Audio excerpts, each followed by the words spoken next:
Le film d'aujourd'hui va te faire pleurer si tu le regardes jusqu'à la fin. C'est le film dont tout le monde parle le plus en ce moment car ça fait couler les larmes. Le film commence dans un appartement très humble. Jania vit avec sa fille malade Aria. Après un voyage à l'hôpital, Aria doit dormir avec des écouteurs parce que la musique du voisin peut être entendue à travers les murs fins. Il se réveille tôt et Jania baigne Aria tout en lui rappelant de ne pas jouer avec son projet scientifique, puisqu'ils n'ont pas l'argent pour le réparer s'il se casse. Aria rappelle à sa mère que l'enseignant a demandé l'argent du déjeuner et Jania devient frustrée quand elle apprend que l'enseignant a humilié sa fille devant toute la classe. En sortant, Jania donne quelques pièces à Benny, un homme en fauteuil roulant. Sa propriétaire voit cela et lui crie dessus parce qu'elle n'a pas encore payé le loyer. La propriétaire lui rappelle qu'elle a déjà déposé l'expulsion. Alors Jania lui dit qu'elle apportera l'argent pendant sa pause déjeuner après avoir été payée au travail. En retour, Jania lui demande de dire aux voisins de baisser la musique, mais la propriétaire refuse, disant qu'ils ont le droit parce qu'ils paient le loyer. Quand Jania dépose Aria à l'école, elle promet de lui apporter l'argent du déjeuner pendant sa pause. Elle dit bonjour au directeur, qui la regarde avec choc et confusion. Ensuite, Jania va à son travail au supermarché, qui est déjà plein de gens. Son patron Richard ne dit même pas bonjour et la presse de travailler parce qu'un des caissiers s'est déclaré malade. Richard et les clients l'insultent juste parce qu'elle marche à une vitesse normale jusqu'à son poste. Une femme essaie de payer toutes ses courses avec une carte de prestation et Jania explique que certains articles ne sont pas éligibles. La cliente se met en colère et part sans rien acheter, alors son mari jette une bouteille sur Jania en sortant. Richard se plaint du désordre et ordonne à Jania de le nettoyer rapidement avant que quelqu'un ne glisse. Les autres clients se plaignent aussi parce qu'ils doivent attendre plus longtemps. Pendant que Jania va chercher le matériel de nettoyage, sa collègue remarque combien elle souffre et essaie de lui prêter de l'argent. Cependant, Jania refuse parce qu'elle sait que son ami en a besoin aussi et qu'ils seront payés aujourd'hui de toute façon. À ce moment, Jania reçoit un appel de l'école parce qu'Aria n'a pas apporté l'argent du déjeuner et a une blessure suspecte. Jania leur dit qu'elle est tombée dans la baignoire, mais les enseignants restent méfiants. Richard trouve Jania au téléphone et la force à raccrocher.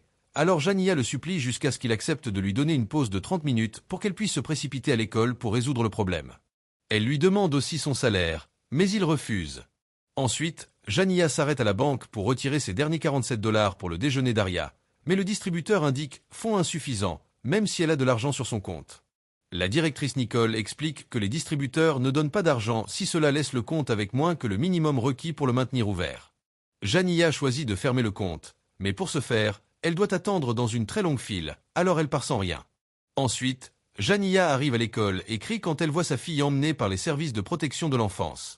Elle supplie pour la clémence et explique qu'Aria est malade, donc elle a besoin de médicaments spéciaux, mais elle est ignorée.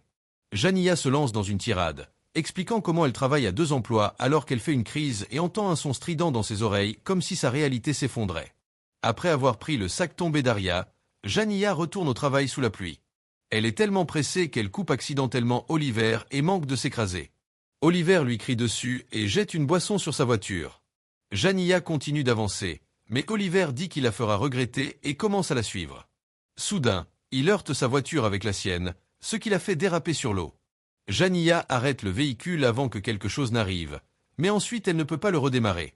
Quand elle sort de la voiture pour vérifier le moteur, elle est approchée par un officier de police, alors elle lui parle du type qui la poursuivait.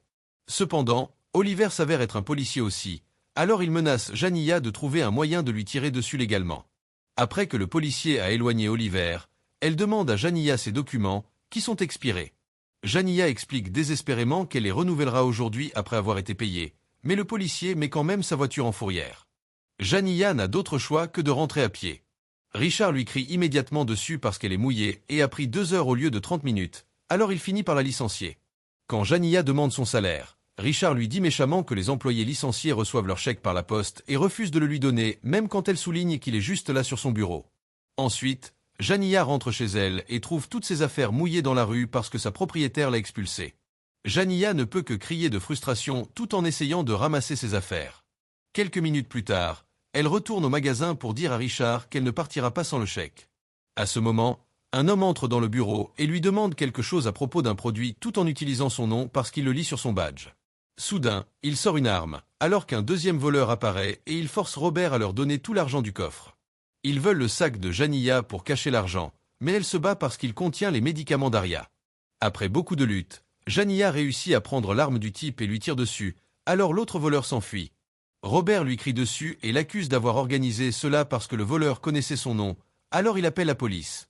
Avec son esprit bloqué dans un brouillard étourdissant, Jania continue d'endurer les cris de Robert jusqu'à ce qu'elle craque et lui tire dessus aussi. Ensuite, Jania prend son chèque et se précipite à la banque pour l'encaisser. Le garde de sécurité lui dit qu'ils sont fermés, mais Nicole a pitié d'elle et la laisse entrer. Malheureusement, le caissier demande une pièce d'identité et Jania n'en a pas parce que le policier a pris tous ses documents avec la voiture.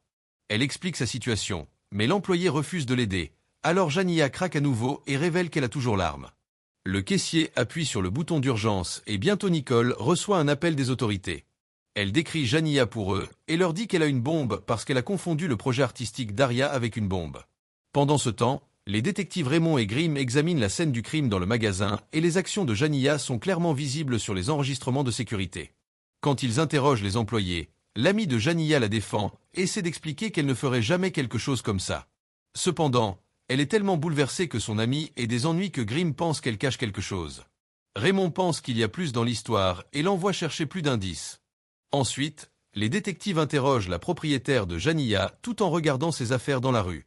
Ils trouvent les médicaments d'Aria et Benny explique que la fille était malade. Ils parlent aussi très bien de Jania. Les détectives veulent fouiller l'appartement, mais la propriétaire ne les laisse pas. À ce moment, ils reçoivent un appel leur parlant de la banque, alors ils partent. À la banque, les caissiers donnent à Jania tout leur argent parce qu'ils pensent qu'elle est braque, alors elle essaie d'expliquer qu'elle veut seulement encaisser son chèque. Nicole donne son téléphone aux gardes pour qu'ils reçoivent des instructions, puis elle essaie de dire aux autres clients de partir. Cependant, ils ne comprennent pas ce qui se passe et restent. Jania appelle Nicole pour obtenir de l'aide et Nicole réussit à expliquer au caissier qu'elle ne doit donner que l'argent du chèque. Jania perd la tête de plus en plus à chaque seconde et se lance dans une tirade de frustration, mais cela effraie les autres parce qu'ils pensent qu'elle va devenir violente. À ce moment, les flics entourent le bâtiment. Grimm dit au chef que Jania a organisé le braquage au magasin, mais Raymond pense qu'elle a juste eu une mauvaise réaction mentale à la situation. À l'intérieur, un client remarque enfin l'arme de Jania et essaie de la plaquer, ce qui fait que Jania tire accidentellement en l'air. Le client et le garde paniquent et sortent du bâtiment et les flics les entourent. Le client explique que le coup de feu est parti par accident et se plaint parce que le garde n'a rien fait. Les caissiers pleurent et se cachent, alors Jania leur crie dessus tout en se lançant dans une tirade, disant qu'elle veut seulement l'argent du déjeuner de sa fille. Elle se fige quand elle réalise que le journaliste à la télévision parle d'elle, disant qu'elle braque la banque et a assassiné son patron. Le chef appelle la banque, mais quand Jania entend que c'est la police, elle raccroche. Ensuite, le négociateur arrive avec un camion spécial, mais Raymond convainc le chef que Jania sera plus ouverte à parler à une autre femme, et elle a aussi de l'expérience en négociation. Raymond appelle à nouveau la banque et demande à Nicole de la mettre sur haut-parleur. Elle pose des questions sur le coup de feu et Jania panique en expliquant que c'était un accident. Elle continue de crier alors qu'elle perd la tête, mais Grimm comprend qu'elle n'essaie pas de braquer la banque et parle calmement, montrant de la sympathie et qualifiant l'incident de malentendu. Cependant, quand Raymond lui demande de sortir et promet de l'aider, Jania perd à nouveau les pédales. Elle dit qu'ils veulent juste l'enfermer comme ils ont enfermé sa fille et que personne ne l'aide jamais. Quand Nicole lui dit de laisser sortir les clients, Jania crie qu'elle ne les retient pas et raccroche à nouveau. Ensuite, Nicole donne à Jania l'argent de son chèque. Jania sépare les $40 nécessaires pour le déjeuner de l'école et demande à Nicole de les apporter à Aria parce qu'elle sait que la police ne la laissera pas faire. Quand elle voit les flics se mettre en position à la télévision, elle fait fermer les stores de la porte d'entrée par les caissiers. Les flics dans le camion ont accès aux caméras de sécurité et s'inquiètent de la bombe. L'un des caissiers commence alors secrètement à diffuser la situation en direct. Quand une cliente âgée dit qu'elle doit s'asseoir, Jania demande immédiatement à Nicole de lui apporter une chaise. Les autres clients lui demandent de les laisser sortir, mais Jania est convaincue qu'une fois seule, la police lui tirera dessus. 2 des clients sortent quand même, alors Jania fait verrouiller la porte par Nicole. À ce moment, le projet scientifique d'Aria commence à biper, alors Nicole et la police pensent que c'est fini, mais Jania l'éteint simplement. Disant qu'elle a besoin de réfléchir, Jania va dans l'un des bureaux. Les caissiers veulent profiter de l'occasion pour partir, mais Nicole leur dit de ne pas bouger parce qu'ils ne savent pas comment Jania réagira. Elle revient avec des chaises pour tout le monde, expliquant qu'elle sait ce que c'est de rester debout toute la journée. Raymond voit cela et dit au chef que les vrais criminels ne sont pas aussi gentils.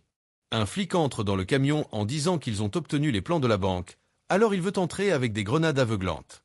Cependant, le chef ne veut pas prendre de risque à cause de la bombe. Certains flics pensent qu'ils devraient appeler le FBI, mais Raymond pense que c'est ridiculement exagéré. Évidemment, c'est juste une femme désespérée et elle n'a même pas fait de mal à qui que ce soit, Alors Raymond veut lui donner une chance pendant que le FBI la tuerait probablement sur place. Le chef est d'accord et fait appeler la banque à nouveau par Raymond. Jania déteste le son des téléphones qui sonnent et veut les éteindre, mais Nicole la convainc que la police pourrait l'aider à rejoindre sa fille.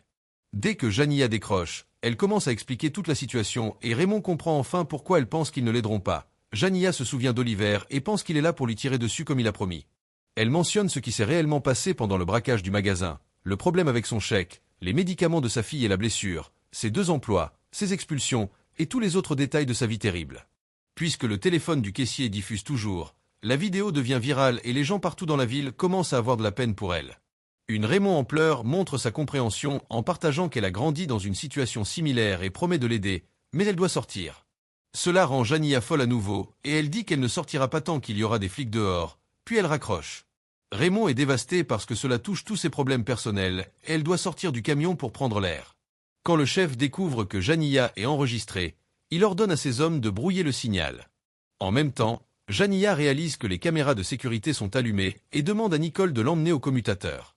L'un des caissiers profite de l'occasion pour essayer de partir, mais la porte est verrouillée. Jania éteint toutes les caméras, laissant les flics sans moyen de savoir ce qui se passe. Ensuite, elle revient et les autres lui disent qu'ils ont besoin d'aller aux toilettes, alors Jania les laisse y aller un par un. Dehors, Raymond et Grimm vérifient le système mais ne trouvent pas le flic qui a attaqué Jania. Les gens commencent à se rassembler derrière la police parce qu'ils demandent la liberté de Jania. De retour dans la banque, l'un des caissiers se plaint parce que Jania est traitée comme une martyre. Alors Nicole et la vieille dame la réprimandent pour son manque de sympathie. Ensuite, Nicole remarque que Jania a froid et explique que la climatisation est toujours forte ici, offrant de lui prêter une veste. Elles vont au bureau et Jania met la veste tout en voyant une photo de famille sur le bureau. Elles discutent des enfants et Nicole assure à Jania qu'elle est une bonne mère, ce qu'elle sait parce qu'elle l'a vu toutes les fois où elle est venue à la banque. Elle essaie de la convaincre de demander de l'aide, mais Jania a toujours peur d'Oliver. Le soir, le FBI arrive et Jania s'inquiète de tout le bruit. Jania envoie Nicole à la porte pour vérifier, et elles apprennent que la foule crie « Libérez Jania ». Aux nouvelles, elles peuvent voir la foule scander son nom avec de grandes pancartes demandant ses droits. Un journaliste parle aux activistes et même Benny est là, partageant comment Jania l'a toujours aidé même quand elle n'avait rien. Le chef essaie de convaincre le FBI qu'ils ont la situation sous contrôle et que Jania se rendra pacifiquement, mais il n'écoute pas. Jania se souvient que Nicole l'a convaincue d'ouvrir son compte ici et se demande pourquoi elle se soucie tant. Dans sa carrière, Nicole a vu beaucoup de femmes être ignorées ou escroquées par la bureaucratie, alors elle a demandé à être transférée à cet endroit dans l'espoir de faciliter les choses pour les gens humbles qui en ont besoin dans ce quartier. Les caissiers se plaignent de la chaleur sans climatisation et Jania partage que c'est la température qu'elle doit supporter pour dormir tous les jours. Quand la vieille dame dit des mots doux, Jania s'excuse pour tout et explique que quelque chose en elle s'est brisé quand sa fille était à l'hôpital. Parce qu'elle n'a pas d'assurance, les médecins n'ont jamais bien traité Aria, pas même pendant sa naissance prématurée. Elle ne se soucierait pas d'aller en prison s'il n'y avait pas Aria, puisqu'elle sait que les foyers d'accueil ne traiteront pas sa maladie. Nicole promet qu'elle s'occupera d'Aria pour que Jania puisse être en paix. À ce moment, la vieille dame annonce qu'elle ne se sent pas bien et révèle qu'elle est diabétique. Jania permet à Nicole de la sortir et s'excuse à nouveau. Dès que la vieille dame est secourue par la police, Nicole ignore les supplications de Raymond et retourne à l'intérieur, disant que Jania n'a qu'elle. La prochaine fois que quelqu'un appelle la banque, c'est le FBI. Il ne la laisse pas parler à Raymond, alors elle commence à perdre les pédales à nouveau et passe le téléphone à Nicole. À ce moment, le projet scientifique d'Aria commence à biper à nouveau et Nicole raccroche, pensant que l'appel est le problème. Jania éteint le bip et mentionne le projet scientifique, laissant Nicole et les caissiers sous le choc. Ils expliquent qu'ils pensaient que c'était une bombe et Jania comprend enfin pourquoi les flics et le FBI agissent ainsi. Un caissier demande à aller aux toilettes et utilise son rouge à lèvres pour écrire un message sur la fenêtre. La bombe n'est pas réelle et il n'y a qu'une arme. Jania dit à Nicole d'appeler la police et de clarifier le malentendu, mais Nicole refuse parce qu'elle pense que la bombe est la seule chose qui empêche les agents d'entrer. Au lieu de cela, elle pense qu'ils devraient tous sortir sans le sac à dos. Pendant ce temps, Raymond trouve l'officier qui a remorqué la voiture de Jania. Au début, elle ne partage pas d'autres détails, mais Raymond se met en colère et la force à confesser qu'Oliver a fait les menaces. Une Raymond furieuse se précipite sur Oliver et le frappe au visage, ce que la foule célèbre. Quand le chef entend ce qu'il a fait, il emmène Oliver. Le téléphone dans le camion sonne et le FBI refuse de répondre. Raymond et le chef en ont assez de leur attitude froide, alors Raymond prend l'appel. Elle dit à Jania qu'ils ont arrêté Oliver, mais Jania veut une preuve. S'il lui envoie une photo par texto, Elle sortira sans l'arme ni le sac à dos. Cependant, le FBI refuse d'attendre la photo et veut envoyer les hommes à l'intérieur. Raymond désespéré court vers la porte et donne son téléphone à Janiyah avec une photo d'Oliver. Janiyah est soulagée et laisse tout le monde partir, mais Nicole reste pour aider. Elle prend la main de Janiyah et promet de lui rendre visite en prison avec Aria.